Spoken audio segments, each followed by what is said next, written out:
कोई कहे टेम्परेचर बढ़ा दिया, टेम्परेचर कम कर दिया, तो जो किसी ऑब्जेक्ट या किसी बॉडी के अंदर मॉलिक्यूल बैठे हुए हैं ना, वो वाइब्रेट कर रहे हैं, जितनी स्पीडली वाइब्रेट कर रहे हैं उतना टेम्परेचर ज़्यादा। आप ऐसा समझो जैसे बेटा आप सर्दियों में सोते वक्त रात को जब सोते हो तो इधर उधर बेटा पास से नहीं मारते ना, और गर्मियों में जैसे टेम्परेचर बढ़ जाता है तो रात में पता नहीं पड़ा कितनी बार आदमी इधर उधर होता है, तो वाइब्रेशन एनर्जी आपकी बढ़ जाती है टेम्परेचर बढ़ने के साथ। और सर्दियों में बेटा सिकुड़ कर बैठ जाते हो तो वाइब्रेशन एनर्जी बिल्कुल कम हो जाती है, ठीक है ना। और एक्सपेंशन की थी बेटा हमने कि टेम्परेचर बढ़ाने से, मेन जो टॉपिक था लास्ट वाला, टेम्परेचर बढ़ाने से क्या होता है, एक्सपेंशन होती है, ठीक है ना। तो एक्सपेंशन 3 तरह की थी। एक लीनियर एक्सपेंशन, मतलब सिर्फ लेंथ में चेंज आना, उसके फॉर्मूला क्या था बेटा, delta L equal to alpha L delta. और एक बेटा एरिया वाली थी, डेल्टा ए बेटा किसके को लाया था, बीटा ए डेल्टा। और एक बेटा वॉल्यूम वाली थी, वॉल्यूम एक्सपेंशन, गामा ए डेल्टा।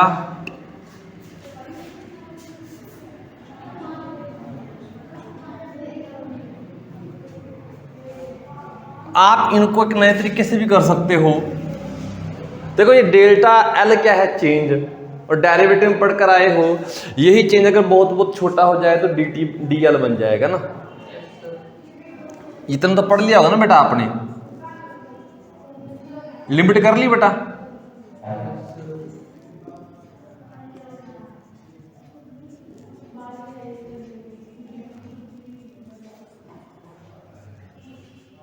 ये लाइन पड़ी हुई है या नहीं, लिमिट करते वक्त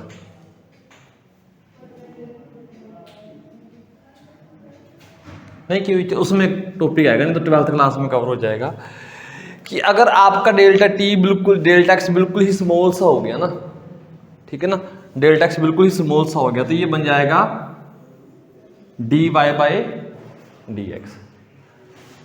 चलो, और फिजिक्स में इतना ज़्यादा टेंशन लेने की जरूरत नहीं है, डे लिखा हो या डी लिखा हो तो बात एक जैसी ही मानकर चलना, ठीक है ना। डेल्टा लिखा हो या डी लिखा हो तो बात एक ही समझ चलना। अब ना इनमें एक रिलेशन आती है आपकी, रिलेशन अल्फा बीटा गामा, तीनों में एक रिलेशन आती है। अगर आप इनका रेशियो निकालोगे ना तो ये आता है, इसको प्रूफ करना है। एक क्यूब लेते हैं,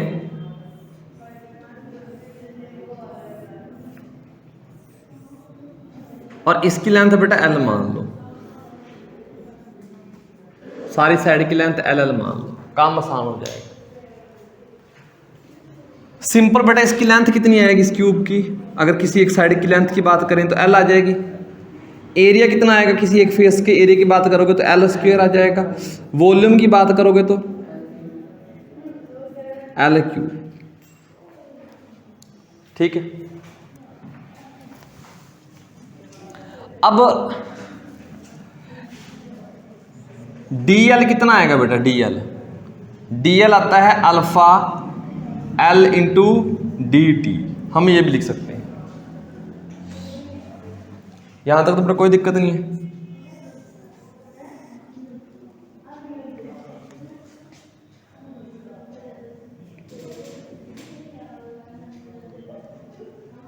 एरिया क्या है बेटा,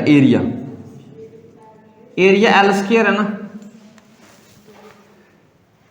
क्या एल के चेंज होने के साथ एरिया चेंज होगा?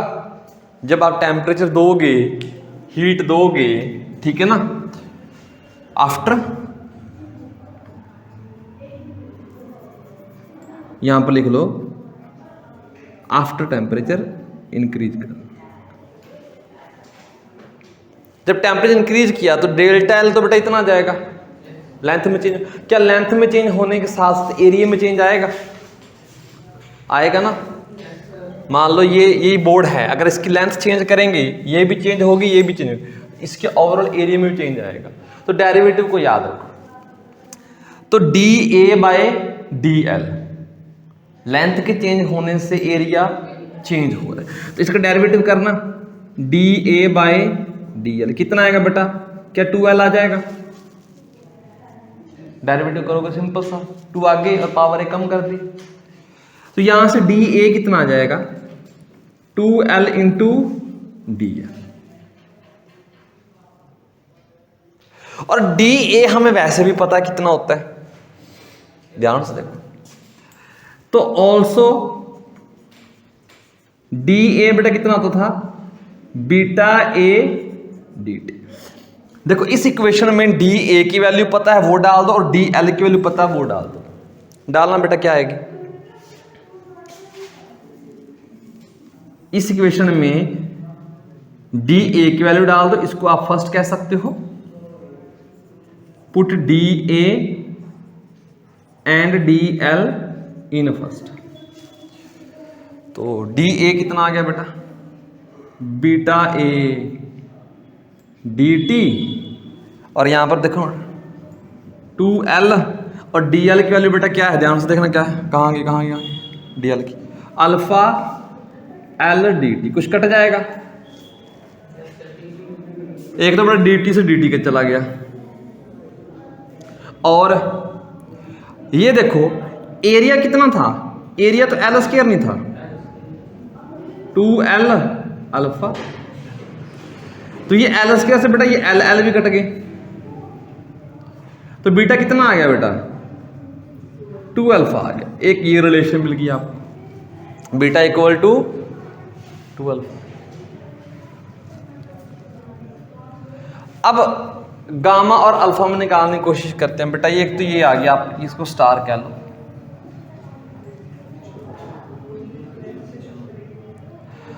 अब अगली देखना, जो सिंपल सा मैथ है, ज्यादा कुछ नहीं। आगे बेटा वॉल्यूम कितना होता है? L3। गामा तो बेटा वॉल्यूम में मिलेगा ना, ये देखो गामा वॉल्यूम, यहां पर वॉल्यूम आएगा। इसका डेरिवेटिव करोगे तो क्या आएगा? dV, ये आ जाएगा 3L स्क्वायर, और नीचे बेटा क्या आना था? इसको उधर ले जाएंगे, इसको बेटा उधर ले जाएंगे नीचे वाले को, 3L स्क्वायर।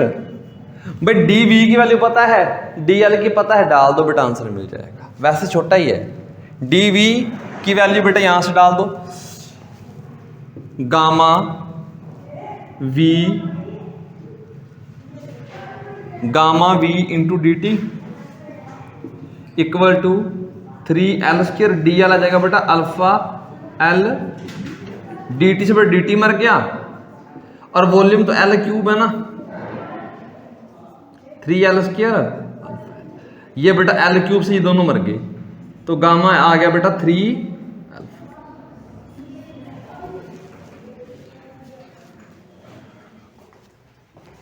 देखो ध्यान से, अल्फा तो अल्फा के इक्वल होता ही होता है, बीटा आ गया बेटा 2 अल्फा, गामा आ गया बेटा 3 अल्फा।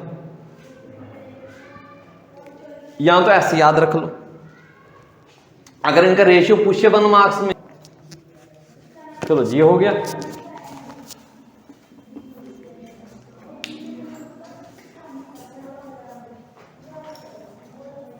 छोटी सी रिलेशन आ गई आपकी अल्फा बीटा और गामा के बीच में, इसको याद कर लेना, ठीक है।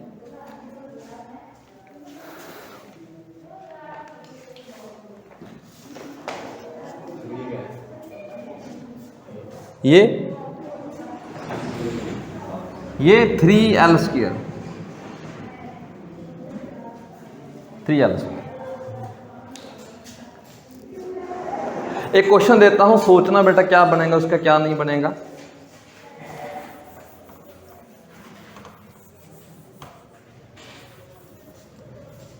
अच्छा,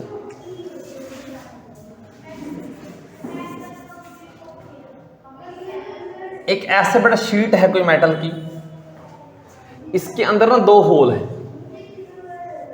एक की रेडियस R1 और एक की रेडियस R2, दो होल हैं किसी शीट के अंदर। और अगर आपने टेम्परेचर इंक्रीज कर दिया होगा क्या? ए ऑप्शन है कि R1 इंक्रीज हो जाएगी, R2 डिक्रीज होगी। बी ऑप्शन है R2 इंक्रीज होगी, सॉरी R1 इंक्रीज होगी और R2 भी। सी ऑप्शन है R1 डिक्रीज, R2 भी डिक्रीज। और डी ऑप्शन है R1 डिक्रीज, R2 इंक्रीज। इसी के बेस इसी के ऊपर एक और क्वेश्चन भी है, वो भी कर सकते हो। ये मेटल की ऐसी एक स्ट्रिप सी बनाई हुई है, एक ऐसी मेटल की बनाई हुई बेटा। कहते हैं इसी सेम क्वेश्चन है लगभग कि टेम्परेचर इंक्रीज करने से इस गैप का क्या होगा, गैप डिक्रीज होगा या इंक्रीज होगा? सोचो जरा। हाँ जी, सी दोनों डिक्रीज होंगे। असल में इसका ऑप्शन है आपका बी। एक बात हमेशा याद रखना कि जैसे ही टेम्परेचर बढ़ाओगे, जैसे ही दो पॉइंट के बीच में, चाहे पॉइंट जहां मर्जी हो, दो पॉइंट के बीच में डिस्टेंस हमेशा इंक्रीज होगी, क्योंकि वो चीजें एक्सपेंड हो रही हैं। ठीक है ना, चीजें एक्सपेंड हो रही हैं। ये ऐसा मानो कि आपके फोन में भी फोटो है और आप उसके अंदर छोटे छोटे ये होल बने और आप जूम करके देख रहे हो, साइज बड़ा कर रहे हो, तो ये होल भी साथ में बड़े होंगे। तो यहां पर ऑप्शन आ जाएगा बेटा आपका बी, R1 भी इंक्रीज होगा और R2 भी इंक्रीज होगा। और ये गैप बेटा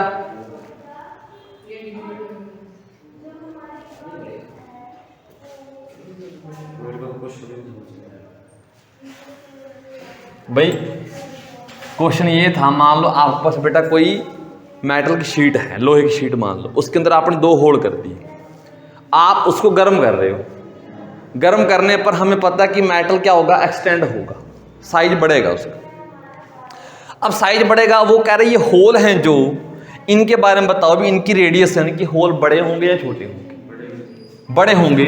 आप ये दो पॉइंट ले लो, एक्सटेंड करने का मतलब क्या है कि किन्हीं भी दो पॉइंट के बीच की डिस्टेंस क्या हो रही है, बढ़ रही है। तो ये डिस्टेंस जो है वो बढ़ेगी। अगर बढ़ेगी तो होल बड़ा होगा तो रेडियस भी बड़ी होगी। कभी पापड़ निकाल कर खाए हुए हैं तेल में तलने के बाद?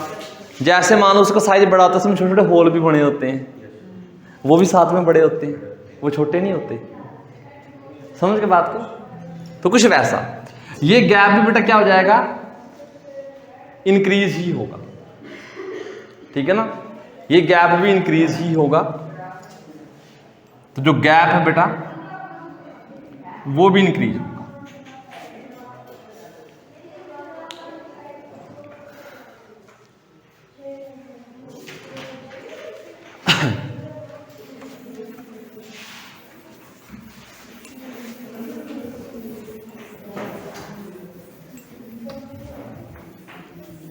एक क्वेश्चन और है बेटा इसके साथ ही। मान लो बेटा एक आपके पास ना दो मेटल हैं, एक मेटल की ये पतली सी लेंथ है और एक मेटल की साथ में, और आपने चिपकाई हुई है, फिक्स की हुई है यहां से, मतलब कि आगे पीछे बिल्कुल नहीं हो सकती। ठीक है ना, किसी भी मेटल की हो सकती है। ये कोई ए लगा लो, ये बी लगा लो। ये फिलहाल रूम टेम्परेचर पर है, इक्वल लेंथ है बेटा।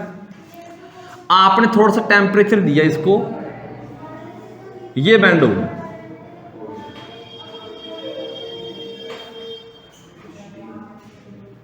ठीक है ना, ए और बी। ये मान लो ऊपर वाला कोई अलग मटेरियल है। याद रखना दोनों मटेरियल क्या है, डिफरेंट है। अगर सेम होते तो ये बिल्कुल ऐसे ही लंबी होती, ऐसे। अब दोनों मटेरियल अलग है, फीलिंग आ रही होगी भी ऐसे ही क्यों बैंड हुई, सीधी क्यों नहीं गई? एक कम बैंड होना चाह रहा था और एक ज्यादा होना चाह रहा था। बताओ कम बैंड कौन होना चाह रहा था? नीचे वाला कम बैंड होना चाह रहा था। आपने एक अल्फा किया होगा ना, अल्फा क्या था? Coefficient of linear expansion. तो तो अल्फा किसके लिए ज्यादा है, ऊपर वाले के लिए या नीचे वाले के लिए?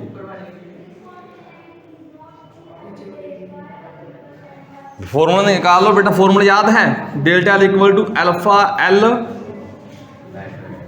जिसके लिए अल्फा ज्यादा उसकी लेंथ में ज्यादा चेंज आएगा, क्योंकि टेम्परेचर दोनों को सेम दिया बेटा, टेम्परेचर दोनों को सेम मिला, लेंथ पहले दोनों की सेम थी, तो अल्फा जिसका ज्यादा उसमें चेंज, तो बेटा अल्फा ए ग्रेटर देन अल्फा, याद रखना इस केस में जिसका अल्फा ज्यादा उसकी लेंथ में ज्यादा चेंज आएगा। इस स्ट्रिप को बेटा बोलते हैं बायोमेटालिक स्ट्रिप।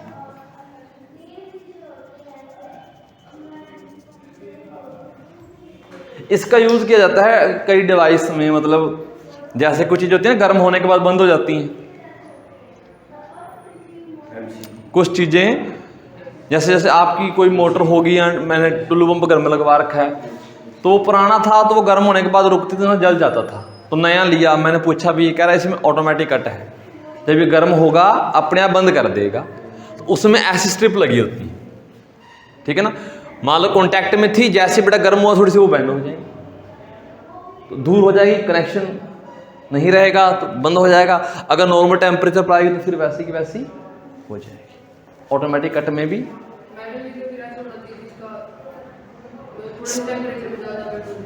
हाँ ठीक है ना, वो अलग अलग मटेरियल के हिसाब से वहां पर कर देते हैं। एक तो छोटा सा क्वेश्चन ये था,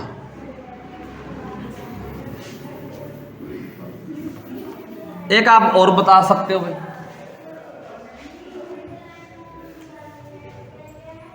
एक कंटेनर है, ठीक है ना, नीचे से बेटा आपने हीट दे दी, इसको टेम्परेचर बढ़ाया, पानी का लेवल बेटा यहां तक था,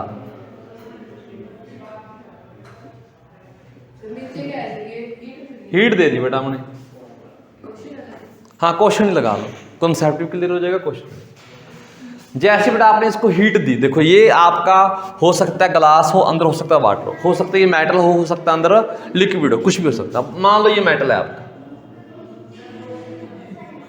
और अंदर बेटा कोई क्या है, लिक्विड।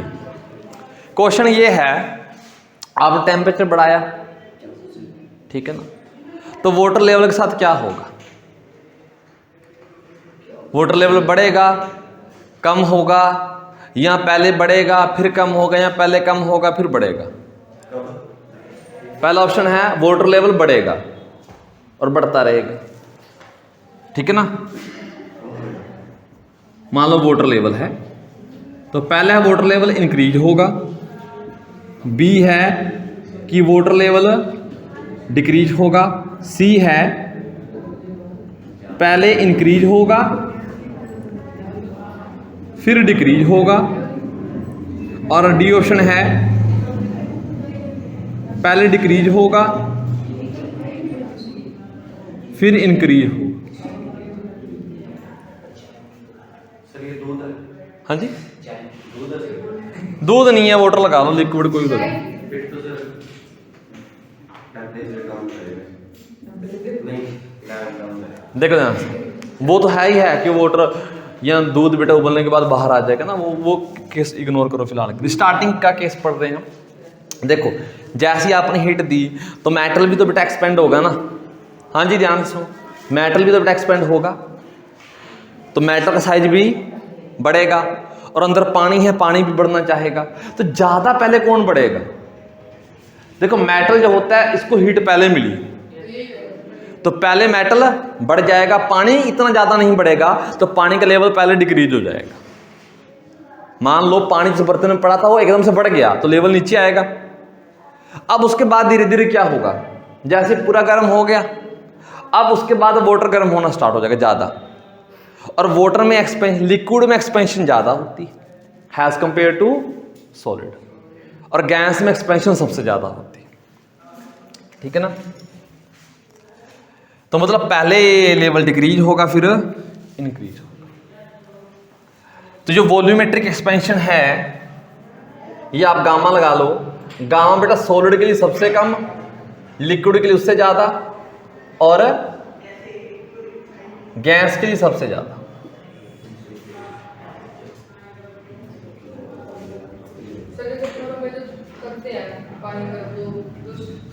नेग्लिजिबल लेवल पर बातें चल रही है, माइक्रोस्कोपिक थोड़ा बहुत नेग्लिजिबल। हाँ, ये कुछ बातें चल रही है, माइक्रोस्कोपिक लेवल की बातें चल रही हैं। जैसे आपका ये सीमेंट होगा या टाइलें लगाते हो नीचे, टेम्परेचर बढ़ने के साथ हर एक चीज़ एक्सपेंड करती है। 99.9% चीज़ें एक्सपेंड करेंगी टेम्परेचर बढ़ने के साथ, ठीक है। वो ऐसी होती हैं जैसे रबड़ लाइक मटेरियल होते हैं जो टेम्परेचर बढ़ाने से कॉन्ट्रैक्ट होते हैं, सिकुड़ जाते हैं। हाँ जी, हाँ कुछ रबड़ टाइप ऐसे इसी में कैटेगरी में लगा लो कि ठीक है ना।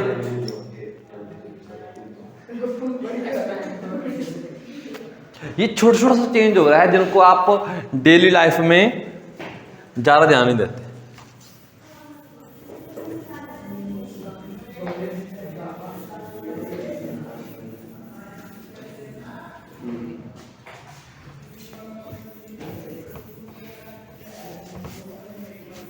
ठीक है,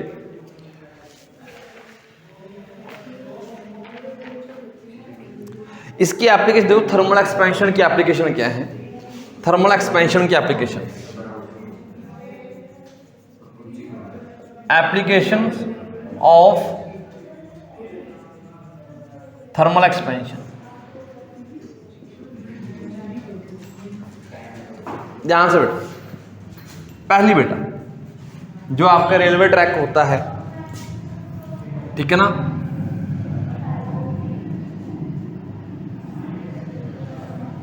उनमें ऐसा ऐसा गैप रखते हैं, हल्का हल्का सा, ठीक है। ये स्लीपर लगाए होते हैं, ठीक है ना, और यहां पर बेटा एक प्लेट लगाई होती है यहां पर गैप के बीच में।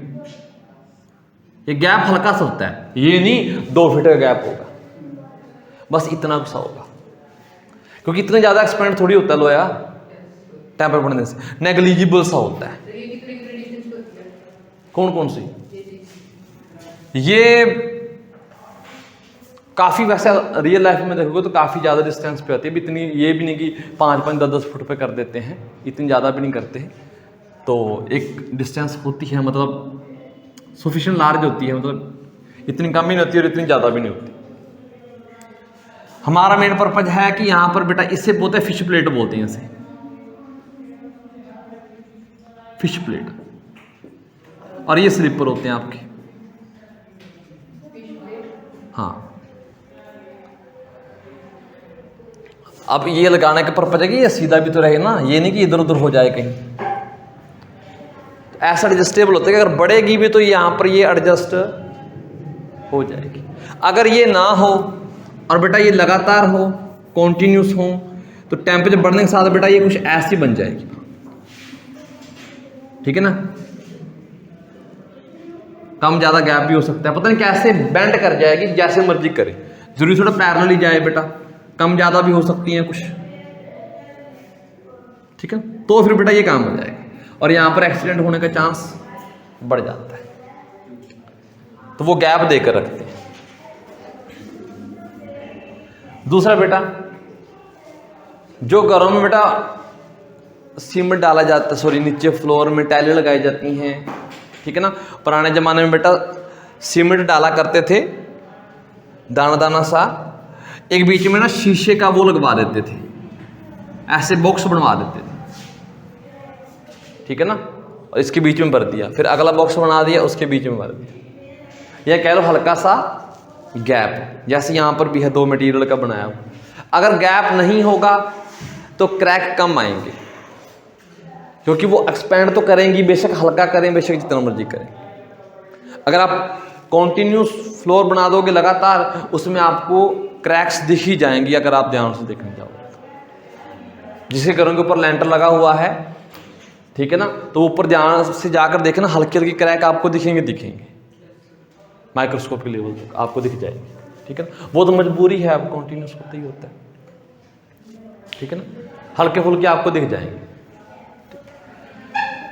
तो एक तो वो थी, वो भी आप लिख सकते हो। सेकंड नंबर पर जो कंक्रीट का फ्लोर होता है ना, वो कॉन्टिन्यूस नहीं होता, ठीक है ना। अगर कॉन्टिन्यूस बनाओगे उसको तो उसमें क्रैक आने के चांस रहते हैं।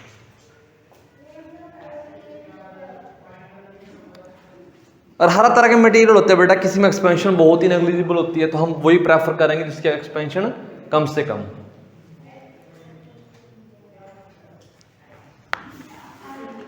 एक पेंडुलम होता है बेटा आपका, याद है उसका टाइम पीरियड क्लास में किया होगा, पेंडुलम का टाइम पीरियड। इसमें लेंथ आ गई ना, अगर टेम्परेचर बढ़ेगा तो लेंथ चेंज हो जाएगी हल्की फुल्की, तो टाइम पीरियड अलग आएगा। तो इसीलिए बेटा जो लेंथ बनाते हैं वो बनाते हैं इनमर।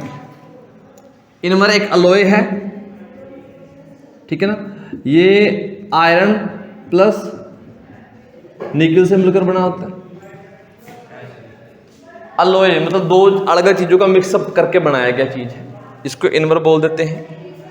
ये क्यों लेते हैं, क्योंकि 1 मार्क्स में पूछे टेम्परेचर बढ़ाने से बेटा एक्सपेंशन बहुत ही कम होती है। ये क्यों, वाई, टेम्परेचर इंक्रीज करने से एक्सपेंशन नेग्लिजिबल होती है, या कह लो बहुत ही कम होती है।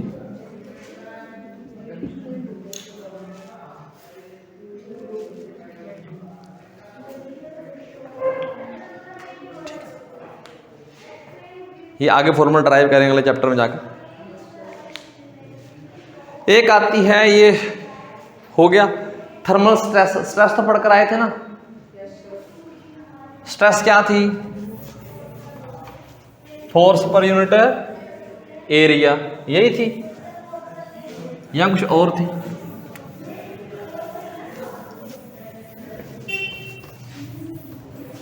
देखो जरा,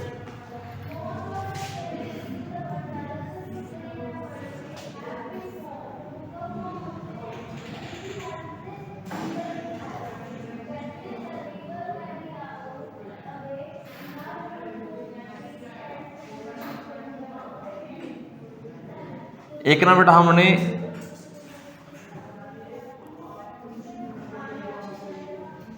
ये ना एक आयरन की रोड ले ली हमने, मान लो किसी मटेरियल की है, इसको ऐसे टिका दिया, ठीक है। अब इसको ऐसे टिका दिया और नीचे से बेटा आप इसको हीट दिए जा रहे हो, टेम्परेचर बढ़ेगा। टेम्परेचर बढ़ने से क्या होगा, इसकी लेंथ इंक्रीज होना चाहिए, बट आगे से आपने ऐसी सपोर्ट दे दी कि लेंथ को इंक्रीज होने नहीं दिया, तो क्या इसके ऊपर स्ट्रेस लगे। देखो ये चाहती क्या थी कि लेंथ इंक्रीज हो, और आगे से बेटा वो इंक्रीज होने नहीं दे रहा, मतलब फोर्स लगा रहा है, और जैसी फोर्स लगी, इस डायरेक्शन में फोर्स लगी, तो कंप्रेसिव स्ट्रेन आ जाएगी ना। तो ध्यान से देखो बेटा, इसमें स्ट्रेस होती थी बेटा आपकी ये वाला, और गामा क्या होता था बेटा, स्ट्रेस अपॉन स्ट्रेन था, ये था coefficient of elasticity, modulus coefficient of elasticity, ठीक है ना। तो ये इसके यंग मॉडुलस था बेटा, ये गामा यंग मॉडुलस था, गामा बीटा ईटा जो भी आए थे। तो स्ट्रेन क्या आएगा इस केस में, स्ट्रेन क्या लेंथ चेंज होगी, यहां पर ध्यान से, डेल्टा एल बाय एल, ये है क्या मतलब, आपको लग रहा होगा कि सर लेंथ चेंज हो नहीं रही, तो डेल्टा एल 0 है। नहीं बेटा, अगर ये ना होता तो कितनी लेंथ चेंज होती, अगर ये ना होता तो अल्फा एल डेल्टा टी इतने होते ना, इतनी चेंज इंक्रीज हो जाती अगर ये दीवारें ना होती। दीवारों ने इतनी लेंथ को कंप्रेस करके रखा हुआ है, तो दीवारों ने कितनी लेंथ कंप्रेस की है, डेल्टा एल। इतनी इंक्रीज हो जाती ना अगर ना होता। दीवारों ने कितनी कंप्रेस की हुई है, डेल्टा एल, तो ये डेल्टा एल आएगा। और याद रखना ये कैसी स्ट्रेन है, कंप्रेसिव, कहीं लॉन्गिट्यूड समझो। तो डेल्टा एल बेटा अभी निकाला था बेटा, इतनी इंक्रीज होगी, कॉमन सी बात है, यहां पर डाल दो कंप्रेसिव स्ट्रेन। मैं सिंपल स्ट्रेन लिख देता हूं, ये आ जाएगा बेटा delta L by L, delta L alpha delta T by L, ये कट गया।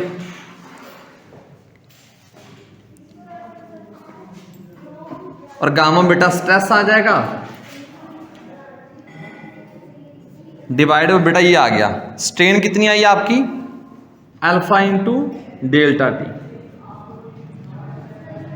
तो आगे से याद रखना स्ट्रेस आ जाएगी gamma alpha delta T, gamma alpha delta T, gamma alpha delta T. और फोर्स भी निकाल सकते हो भाई इस फॉर्मूले से,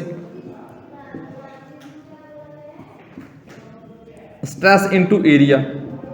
स्ट्रेस आ गई, गामा नहीं है, गड़बड़ होगी ना, ये वाई था, वाई लिखो, Young modulus, Y Young modulus, ये वाई आ गई। तो स्ट्रेस इनटू एरिया, स्ट्रेस है Y alpha delta T into area, तो ये बेटा फोर्स आ जाएगी।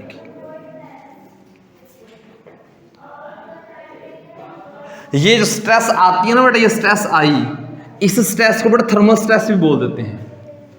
ये जो स्ट्रेस आई ये वाली, इस केस में ये किसकी वजह से आई, हीट की वजह से, इसको थर्मल स्ट्रेस भी बोल देते हैं। इसको स्ट्रेस कह लो या थर्मल स्ट्रेस कह लो।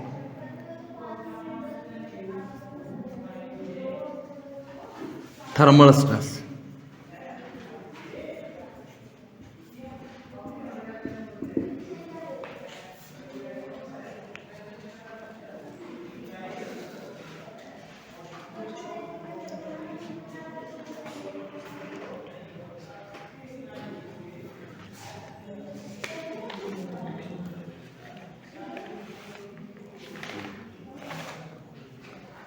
अच्छा एक क्वेश्चन है आपके लिए, थोड़ा सा सोचना। अगर मैंने ना टेम्परेचर में चेंज किया 3 डिग्री सेल्सियस, कोई बॉडी थी टेम्परेचर चेंज कर दिया 3 डिग्री सेल्सियस, तो केल्विन में कितना चेंज हुआ होगा। टेम्परेचर में चेंज कर दिया, मान लो मैंने, मान लो लिक्विड है, एक बंदे ने बेटा सेल्सियस वाला स्केल लगाकर देखा, ठीक है ना, और एक ने मान लो केल्विन वाला लगाकर देखा बेटा। इसने मेजर किया, भी नीचे से हीट दे रहे थे, इसने देखा कि टेम्परेचर में जो चेंज आया ना, डेल्टा टी जो आया वो कितना आया, 3 डिग्री सेल्सियस। पहले कुछ टेम्परेचर था, आपने आग दी, हीट दी, बेटा टेम्परेचर बढ़ गया, कितना चेंज आया टेम्परेचर में, 3 डिग्री सेल्सियस। इस आदमी के स्केल में क्या आएगा, कितने केल्विन आएगा, 5, 10, 15, कितने कम या ज्यादा कितने आएंगे, हाँ चेंज कितना आएगा, जितना पहले था। इसने कहा था पहले मान लो सर टी मान लो, T1 मान लो पहले सेल्सियस में। इस बच्चे का कहना ठीक है सर पहले सेल्सियस वाले में T1 मान लो, बाद वाला कितना मान लो, T1 प्लस 3, और आपने इसको केल्विन में कन्वर्ट कर लो। अब केल्विन में देखोगे तो यहां पर कितना आ जाएगा, 270। इसको भी केल्विन में कन्वर्ट कर लो, कितना आ जाएगा, यही आएगा। चेंज निकालना अब कितना आएगा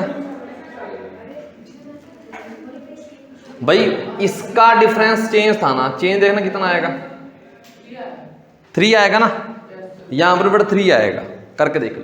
तो यहां पर भी जो चेंज आएगा डेल्टा टी वो 3 केल्विन आएगा। ये काम की बात है।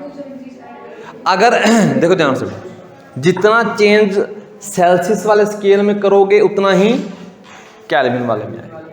तो आगे जब डेफिनेशन करेंगे ना, कल करेंगे स्पेसिफिक हीट कैपेसिटी, वहां पर बात करते हैं कि 1 ग्राम लिक्विड 1 ग्राम लिक्विड लेना है, उसका टेम्परेचर कितना से राइज करना है, 1 डिग्री सेल्सियस कह लो या 1 केल्विन कह लो, तो बात सेम है। सर ऐसे भी तो कह सकते हैं कि जो पहले था सेल्सियस पे उसमें 3 डिग्री बढ़ाया है, हाँ। तो जो केल्विन में इस वक्त दिखाएगा वो सेल्सियस में 276 ऐड करेंगे तो होगा।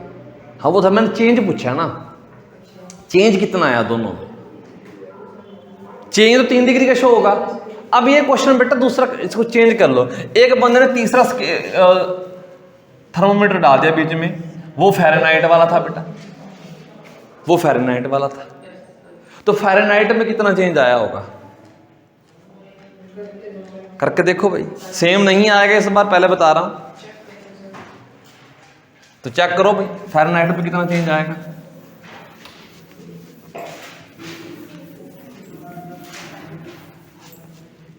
डेरिवेटिव करना आता है, सिंपल। टी एफ कितना था बेटा, कितना था, कितना था बेटा, यही था ना, यही था, ये रिलेशन थी ना बेटा, क्या ये रिलेशन याद है सभी को, हाँ जी। तो चेंज निकालना बेटा, इसमें चेंज फ़ारेनहाइट में, ये तो कांस्टेंट है, इसमें चेंज, और कांस्टेंट में चेंज होता नहीं है, तो ये आंसर आ गया आपका। अगर इसमें 3 डिग्री का चेंज आया है, इससे ये आगे से याद रख लेना, ये 3 डिग्री का चेंज आया था ना, तो 27 यही आया होगा, हाँ जी यही आया। तो ये सीधा फॉर्मूला याद रख लेना डेरिवेटिव करके, इसका डेरिवेटिव कर दो, डी एफ मतलब डेल्टा ले लो, इसका डेल्टा आएगा, इसका तो 0 ही आएगा, सीधी सी बेटा ये याद रखना। समझ में आई कि नहीं आई, नहीं आई।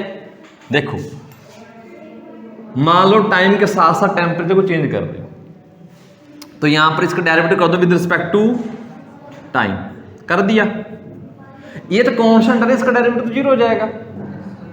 तो dt से dt भी टेम्परेचर टाइम को भी छोड़ो, सेम है तो कट जाएगा।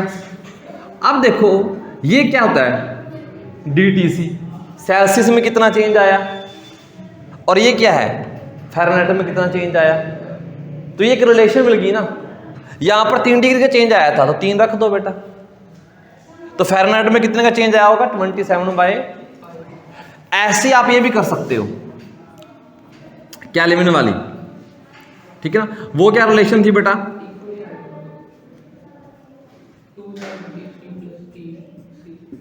यही था ना, इसमें निकालना डेरिवेटिव करके, तो यही तो आप पहले कर रहे थे ना, जितना इसमें चेंज आएगा उतना ही इसमें आएगा, 2 रिलेशन है, याद कर लो।